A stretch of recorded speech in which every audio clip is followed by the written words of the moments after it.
Adil mənim həm komandir rotam olub, həm qardaşım olub.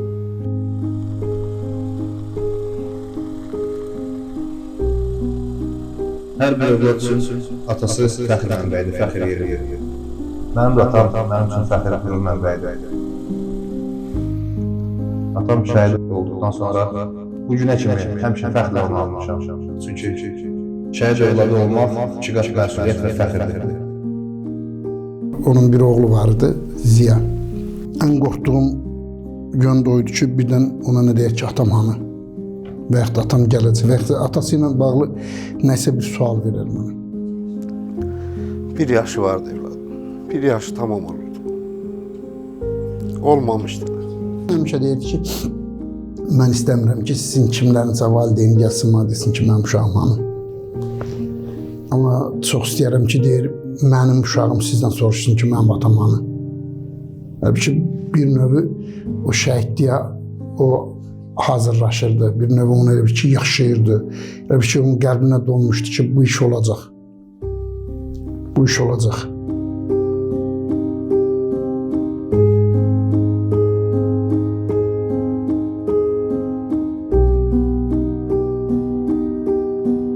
Atam Adil Əmrəoğlu Rüstəmov 1992-ci ildə Zəngilan yolunda Şahişli kəndi yoluna gedən döyüşlərdə qeyri-bərabər əlbəxi döyüşdə qəhrəmanlıqla şəhid olmuşdur.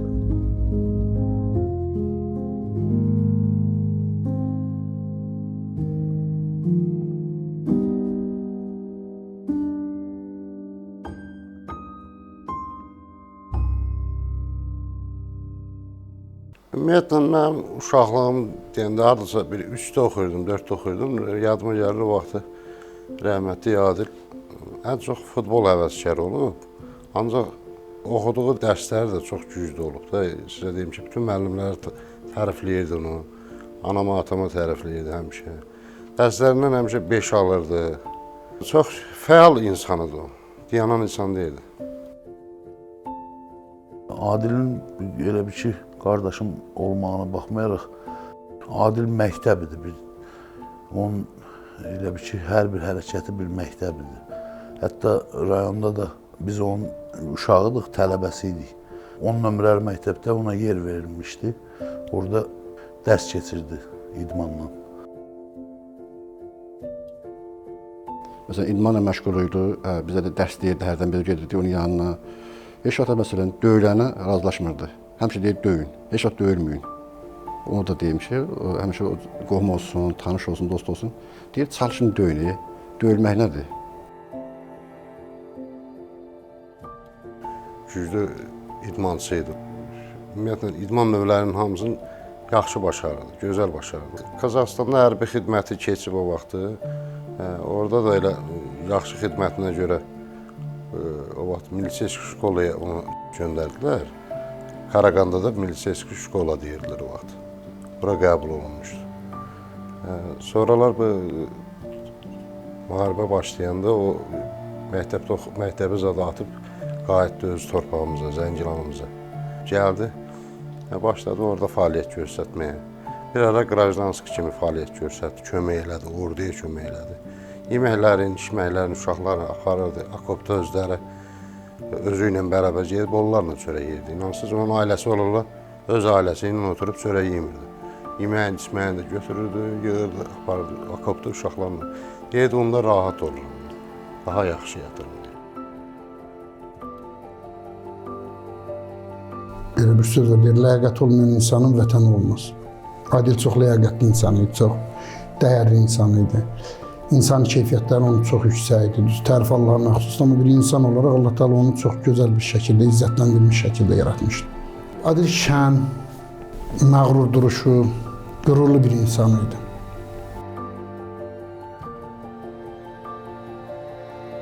Adil rəhmətli özü idmançı idi. Karate üzrə idmançı idi. Gəldi, bizdə müharibələ təzə-təzə qızışırdı.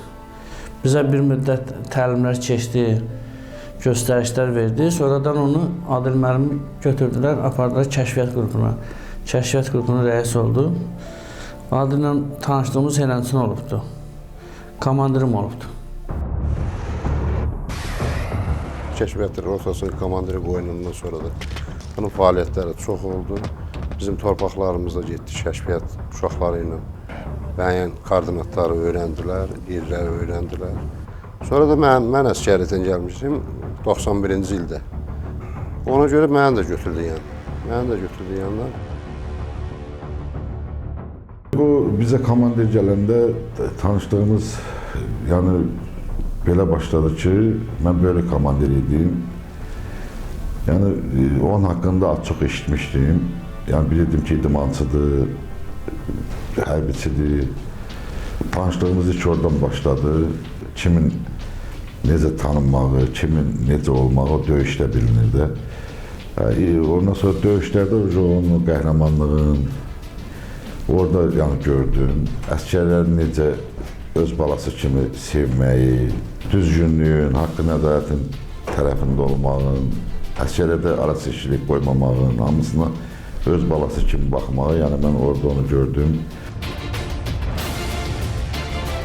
Həmin bölükdə biz 12 nəfər olmuşuq. Biz razvedkaya ayrılandan sonra Adili bizim üstümüzə komandir veriblər. Bir neçə yerlərdə döyüşlərdə bir yerdə olmuşuq. Məsələn, Tirsatı deyilən yer var, Bürünlü deyilən yer var. Oraların hər birində olmuşuq. Bu axırıncı döyüşümüzə gedəndə hamımız hazırlaşmışıq, düşmüş aşağı. Hamı indi kim nə silahı var onu götürüb də düşüb. Durub avtobusun qapısının ağzında deyir ki, baxın, mən demirəm ki, siz bəlkə qorxursunuz ya qorxmursunuz.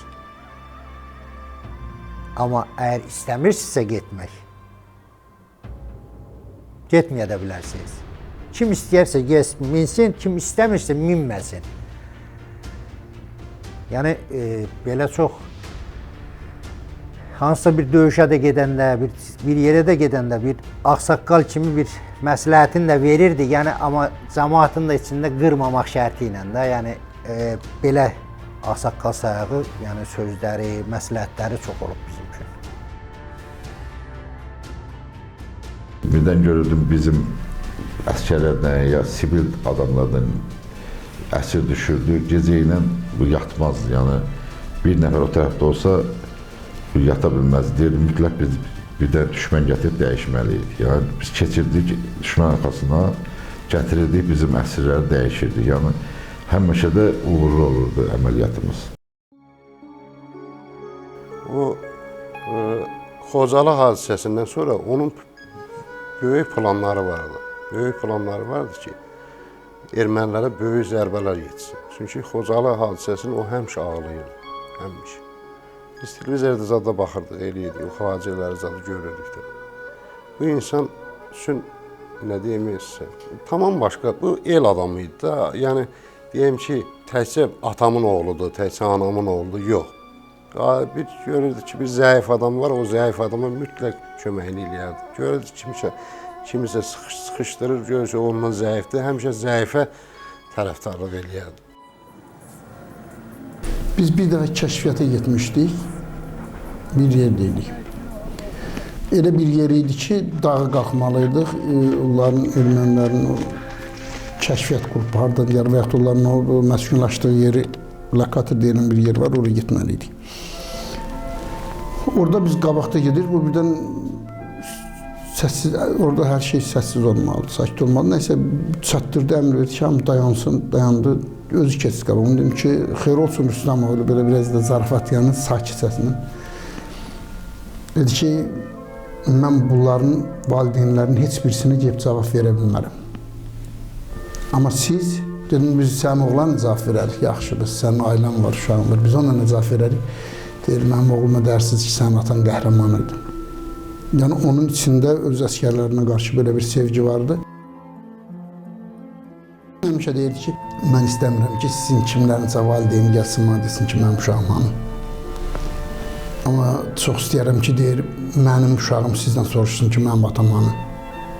Halbuki bir növü o şəhidliyə o hazırlaşırdı, bir növü onu elə bir ki, yaşayırdı. Elə bir ki, onun qəlbinə donmuşdu ki, bu iş olacaq. Bu iş olacaq.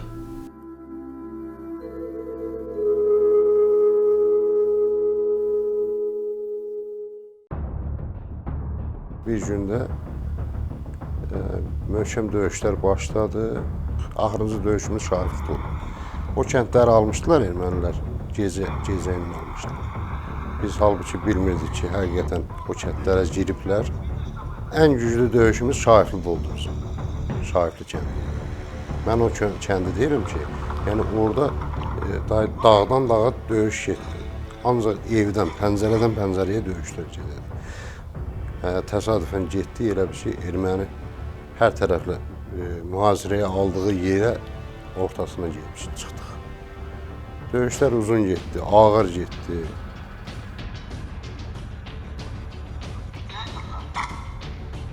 Qrat töküldü rayona, qratından atırlar, bizim olduğumuz yere atırlar. Süryazla dedilər ki, bəs Şahifli kəndini yuxarı, dardan yuxarı deyilin, kətləri ermənilər götürüblər.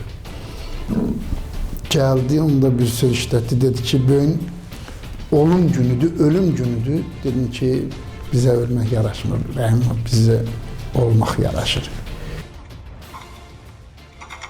Orada rəhmətlik dedi ki, bax, bu günlərin kimin nə olduğu bu gün bilinəcək də. Bu gün bizim 6 kəndimizi aldılar, cəmaat da içində, mühasirədə bu günlərin kimin qəhrəman olmağı bilinəcək.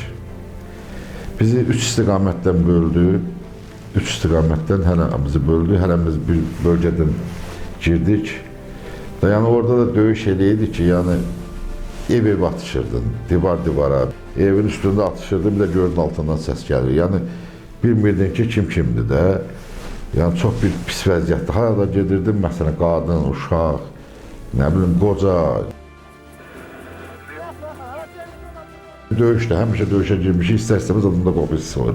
Amma orada heç kim qorxu hissi yox odur ki, mən ölərəm, neyiniyərəm, şəhid olaram.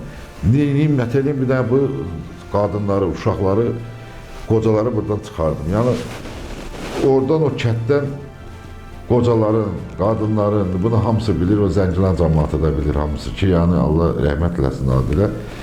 Onun o qəhrəmanlığı sayəsində o cəmaat idi, biz də onun əsgərlər idik. O özü də bizlə bir yerdə döyüşürdü, yəni belə cəsur döyüşürdü də, yəni nəyə var, qorxusuz. Bizim bölük ümumiyyətcə orada çox qəhrəmanlıq elədi. O qadınların, uşaqların, qocaların hamısını çıxartmağında iştirak elədi. Yəni o səhnə bir, nə bilim, mənim hələ indi də var ki, gözümün qabağından getmir, yəni dəhşət idi orada. Hara gedirdin, meyidin, ölüydü, hara gedirdin, şəhidin. Özü vəhşilər, biri var insan, müharibəndə müharibə qanunları var da, yəni atışarsan, kişi kimi döyüşərsən, əskərlə döyüşərsən. Bunlar qoca demirdi, uşaq demirdi, hara gedirdin, birinin başını kəsib, birinin atıb otayasının içine yanır. Neyse belə yəni bir qadınları, uşaqları, zadı hamısını çıxartdıq. Hardasa saat axşam 4-ə qədər sivilləri çıxarda bildik. 4-dən sonra biz başladıq erməniləri çıxartmağa, döyüşə.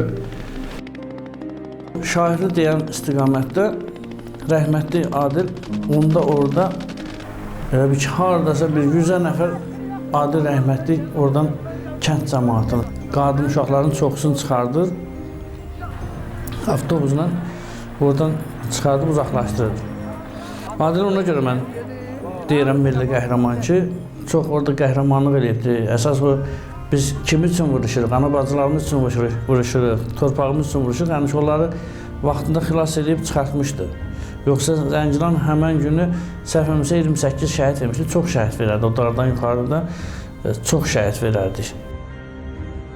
Kənd cəmaatı, bir saatlı qazancı, Şahifli cəmaatın, uşaqları zadı çıxardılmasında böyük köməklik oldu. Çünki orada bir dərə vardı, həmən dərə ilə Adil o cəmaatı oradan çıxartdı. Yoxsa onları Xocaldan da betər eləyə bilərdilər.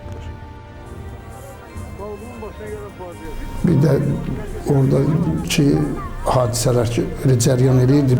Çox dəhşətli bir anlar vardı. Qışqırıq, uşaq, bilmirsən qadın uşağı çıxardasan, bilmirsən gələn həmlənin qarşısını alasan. Elə də vururlar, köməyə də gəlməyə insanlar. Dardan yuxarı deyilən yer, o darı vurdular, qutardılar. Çox planlı şəkildə hücum olunmuşdu. Orada məni göndərəndə, gedəndə qayıtdı ki, neynirsən elə bir ölmə, ölsən səni öldürərəm. elə bir keçəndə indi danışıram, o xatirə gözüm bax, deyirəm ki, bu dəqiqə həmən epizod gözümün qabağından keçir. Belə toppuşlarları vardı, barmağın yerlər dedim, nə inirsən elə ölmə ha, ölsən səni öldürərəm.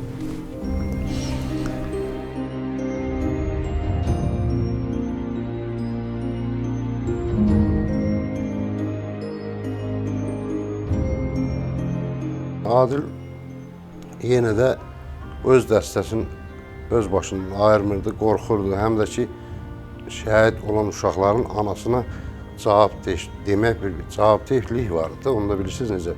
O bilmirdi. O deyir ki, qoy mən birinci şəhid olum ki, kimisə anasının qabağında cavab verə bilməyib də belə. Biz açığı, biz heç birimiz ailecən, atam da olsun, anam da, qardaşlarım da, Adildən biz arxayındıq. Yəni inanmırdıq ki, Adil şəhid ola. İnanmırdıq da, həqiqətən də özü də hərdən biz məşq zamanı deyirdi ki, bax mən yıxılım yerə, mənə bıçaq girməz də, yəni biz ona o qədər arxayındıq ki, o şəhid olmaz. Elşaddan, o bir qardaşımdan nigaranındıq. Qüvvəmiz də azıdır, əlimizdə gələn silah, sursat hamısı tükənmişdi artıq. Sonralar polis dəstəmiz vardı bizim, onlar köməyə gəldilər. Dağın döş tərəfdən köməyə gəldilər, ondan sonra bir balaca sakitləşdik, yəni. Yoxsa tam tükənmişdik, silahlarımız adımız qurtarmışdı. 92-ci il 10 dekabrda Adili hava toranlamışdı, biz ayrı düşmüşdük açıq.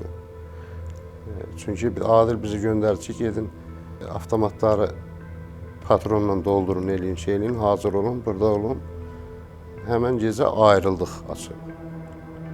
Həmən vaxtda gecə bunların BTR-lər zadı yuxarı kəndlərə gəlib, bu da üz tutub yuxarı kəndlərə müəyyən uşaqlarla gedib o istiqamət. Yanan tövlə varmış, o yanan tövlənin yanına qalxıblar yuxarı. Ermənilər arxadan gəliblər, nəsə biliblər ki, oradadır. Rəhmətli özü ilə bir neçə nəfər gəlmişdi ermənilərin üstünə, orada görüb ki, ermənilər tankın üstündə toplaşıblar. Rəhmətli Adil gələr çıxar bunların üstünə, orada ermənilərdən neçəsini də öldürər. 10-12 nəfər erməni dığası düşüb onun üstünə. O BTR-in üstündə, altında çox şey olub. Əlinə bir şey keçib. O vaxtı Qəzəlli 1, Qəzəlli 3 maşınları üçün maşın xodlamaq üçün rüsqa olurdu belə, dəmir. Onunla neçə nəfəri öldürüb o.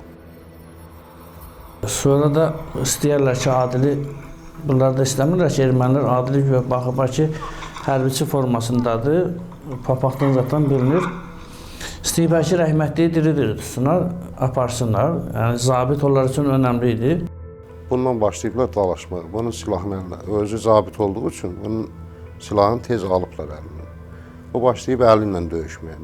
Adilin son məqamda ermənilərlə əlbeyxi olub, şəhid olan zamanında yerdən torpağı götürüb yeyib, orada onu qıraqdan bir-iki nəfər olub ki, görüblər də necə qışqırıb ki, məni də öldürün, onları da öldürün. Amma ermənilər onu özləri deyir ki, biz belə bir insan görmədik. Torpağı axır məqamında götürüb yedi. Mən bu torpaq üçün, bu vətən üçün ölürəm. Qanım da bu torpağa, canım da bu torpağa qurbandır, halaldır. Ola bilsin ki, indi Adilin haqqında onların məlumatı var idi ki, belə bir qəhrəman oğuldu. Nə eləmişlər, Adili diri-diri tutub aparanmışlar. Adil orada neçəsini öldürmüşdü, əlbəyaxa öldürmüşdü, hətta birinin boynunu qırmışdı erməni. Görürlər ki, bunun öhdəsindən gələ bilməyəcəklər aparmağa. Başlayıblar avtomat gülləsindən, tapança gülləsindən bunun bədəninə döşünməyə. Bir dənə də 5 açılanın ştukunajı olur o vaxtın köhnə şeylərdir. Boğazından vururlar, onda bunun qəddi kəsilir. Qəddi kəsilir, amma bunların düşmür də bunlarla. Bunların əlindən qaçır qaranlıq tərəfə, üzü qaranlıqdır, üzü Zəngilana tərəfdə, belə başa salır. Qaçır, gəlir orada bir dənə yanan tövlə var. O tövlənin yanında görüşücü nəfəsi udastreniyasını çıxardır, qoyur boynuna belə. Orada canını tapşırır. Yəni, belə bir faciə ilə Adil şəhid olur. Təzədən biz hücuma keçdik. Biz atış-atışı oranı təmizlədik. Təzədən gəldik, gördük ki, Bu elə bir ki, boğazından soxublar, o qan axırmış da, ölməmişmiş. Biraz sürünə-sürünə gedib, sökəni belə bir ki, burası da çıxardıb kağızla belə soxub ki, qanı birdən saxlayar. Eləcə şəhid oldu. Yəni, özünü heç cəmaata çatdıra bilməyib. Hansısa bir nəfərə çatdı. Onu gecə tapıblar. Gecə saat neçədə tapıblar ki, görüblər ölü vəziyyətdə. Sökənib şeydə oturub. Onda həmin epizodu da gerdə qalan bir yaşları var, gizlənib turbanın içində. Onu görürmüş, həmin epizod. Anama gəlib söhbət eləmişdi. Həminki günü gecə saat 10 radələri idi.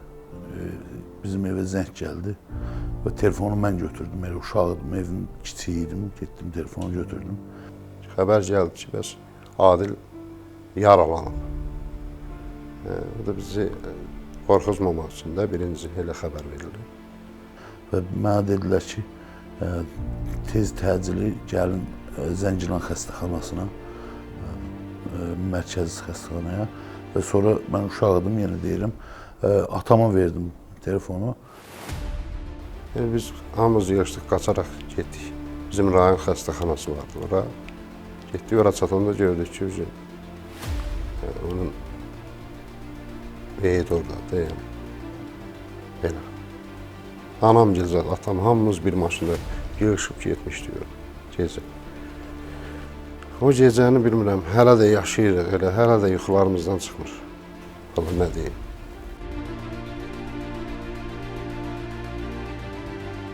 Və belə, ondan sonra elə bir ki, dünyamız qaraldı da bizim. Yəni, çox pis oldu. Mən ağır yaralanmışdım. Qubatlıya gətirdilər. Bir sutka orada uşsuz vəziyyətdə oldum. Demək olar ki, koma vəziyyətində. Sonra özümə gələndə hardasa bir 10 gün keçmişdi, 12 gün keçmişdi. Tam təsadüf nəticəsində bir qəzetçi işlədim.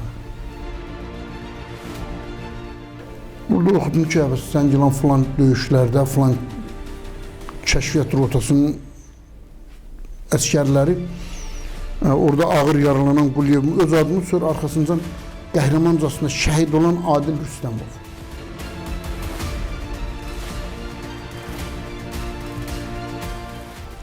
Onda mən hardasa demək olar ki, özümün getmişəm. Nəsə dartıb sistemimizi adı qopartmışdım, vəziyyət yaxşı deyildi.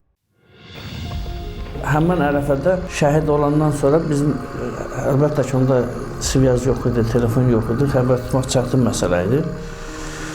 Çox gec bildik. Gec bilsək də, indi Allah rəhmət eləsin, ruhdan düşmədik. Niyə ruhdan düşmədik? Yəni ki, biz daha da belə, necə deyim, acıqlı döyüşürdük ki, komandirimizin bir qısasını alaq, nəyəsə bir hərəkət eləyək.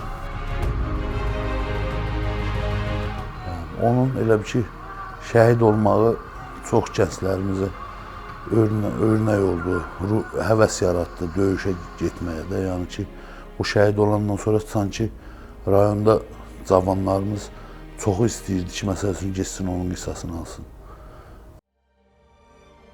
Onun məclisini verdik, cəmaat bütün hər yerdən axışdılar, gəldilər. Bizə qış gün, qış gecə elə demək olar ki, qapımız boş qalmadı da. Anam 40-ımı verəndən sonra gecə çölə çıxanda görürük ki, anam çöldə qıraqda bir yerdə ağlayır. Bizi görəndə gülürdü, bizə bildirmirdi. Bir gün onun oğlunun ad günündə evdə tədarük görürlər ki, oğlunun ad günündə gedək qəbristanlığa gələk. Ondan sonra yığışaq hamımız, qardaşlar, zətlər, qohum əqrəbə ad gününü keçirək. Mənim 12 yaşım vardı, mən uşaqdım da demək olar ki, mənim anam da sanki elə bir şəhid oldu. Dözmədi, ürəyi partladı, qəbrinin üstündə dünyasını dəyişdi. 40-ı təzə çıxmışdı, bu hadisə baş verdi. Qəbr üstündə ağlayaraq onun başına qan süzdü. Elə qəbrinin üstündə canını tapşırmışdı. Belə faciə ilə anam da öldü. Nə deyim sizə? Anamı mən Adil qədər ağlamışım. Çünki anamın özü də şəhid olubdu.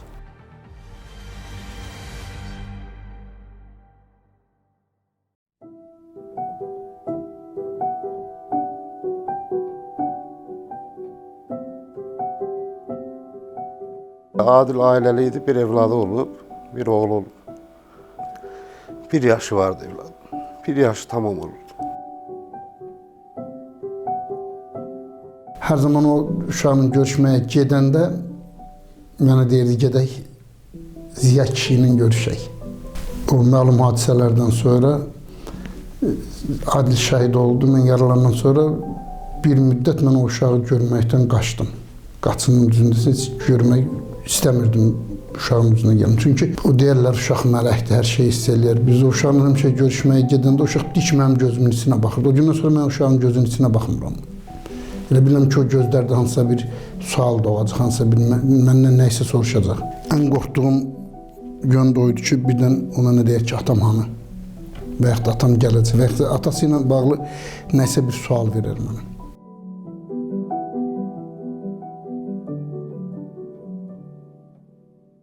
Allah cəmi şəhidlərimizə rəhmət eləsin. Allah bizim qürur yerimizdir, baş tacımızdır. Gərək onları unutmayaq.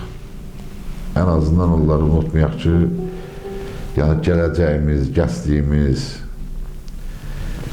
o gənclərimiz hamısı görsünlər ki, yəni şəhidlər unudulmur.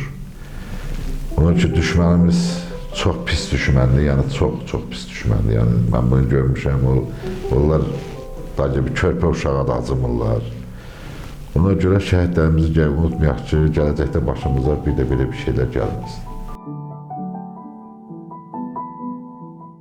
Adil bir məktəbdir. Adilin dostları olsun, öz dostlarının yanında da çox hörməti var idi. Rayon mərkəzində də hörməti var idi. İctimaiyyətdə də çox belə hörmət qazanan idi. Hətta o şəhid olandan sonra onun öz döyüş yoldaşları daimə gəlirdi bizə. Yəni onun haqqında danışırdılar. Qardaşla yoldaşlıq eləmək üçün gərək dost olasan. Bilirsiniz, dost, qardaş evdə bilmirsən onun elə şeylərində, məsəl üçün. Amma qıraqda görürsən ki, sənin qardaşın həqiqətən başqa bir insandır, başqa bir vətənpərvər bir oğuldur. Mən ondan bu günə kimi fəxr eləmişim, həmişə də fəxr eləyəcəm.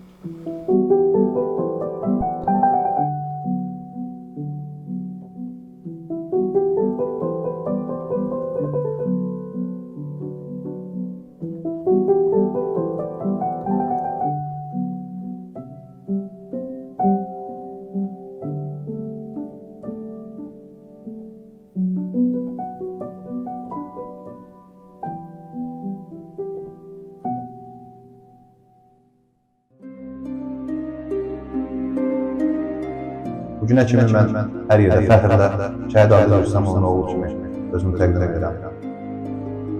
Ümumiyyətlə, bugün bu torpaqlarda biz dayanmışıqsa, həmişə şəhidlərimizə, qazilərimizə, müharibə iştirakçılarımıza borcluyuq.